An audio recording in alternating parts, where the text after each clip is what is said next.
নমস্কার বন্ধুরা, আমি প্রিয়াঙ্কা। আজকে তোমাদের আমি গন্ধরাজ চিকেন করে দেখাবো। এই গন্ধরাজ চিকেনটা কিভাবে করবো চলো আসো দেখাই আমি।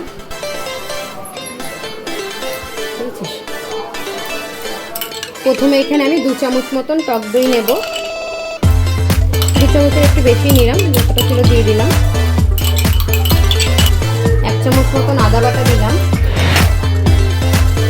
1 চামচ মতন রসুন বাটা দিলাম দিয়ে, আর আমি এখানে একটা ভাজা মশলা করেছি। এখানে জিরে, ধনে আর লঙ্কা আছে। এই মশলাটাকে আমি অল্প একটু দিলাম। এবার এটাকে আমি নুন,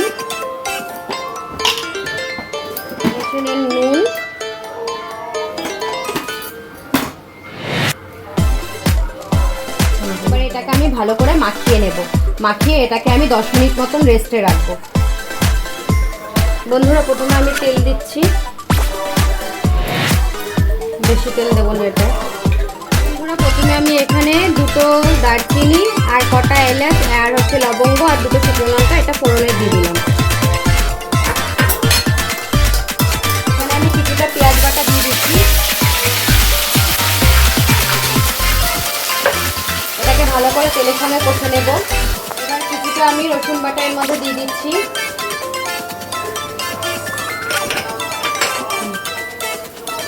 কিছুটা আদা বাটা দিয়ে দিলাম।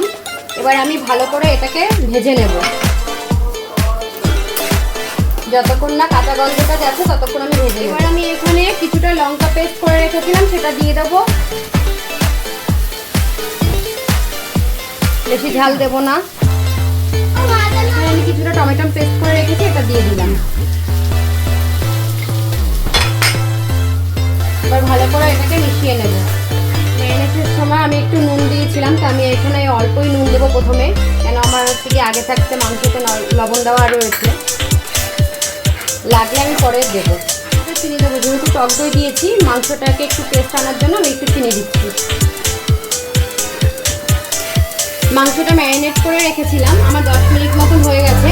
এবার আমি মাংসটা এর মধ্যে দিয়ে কষিয়ে নেব ভালো করে। এবার আমি এটাকে ভালো করে আস্তে আমি এটাকে ভালো করে কষবো যতক্ষণ না এটা থেকে তেল ছাড়বে। কালার সুন্দর আসার জন্য একটু কাশ্মীরি লঙ্কার গুঁড়ো দিলাম।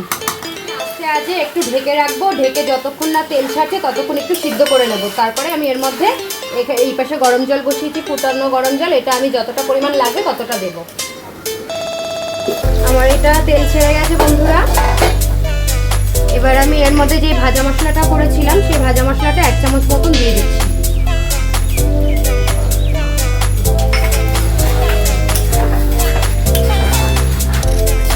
এবার আমি গরম জলটা এর মধ্যে দিয়ে দেবো, যতটা জল আমার সেদ্ধ হতে লাগবে। এর মধ্যে বেশি জল দেবো না, আমার মাংসটা সেদ্ধ হয়ে যাবে। এবার আমি আস্তে করে গ্যাসটা দিয়ে মাংসটাকে সেদ্ধ করে নেব। এদিকে আমার মাংসটা হয়ে গেছে। এবার আমি এই যে এখানে কিছুটা লেবু কেটে রেখেছি স্লাইস করে, এটা গন্ধরাজ লেবু, এটা আমি দিয়ে দিচ্ছি। আর এখানে কিছুটা লেবু পাতা,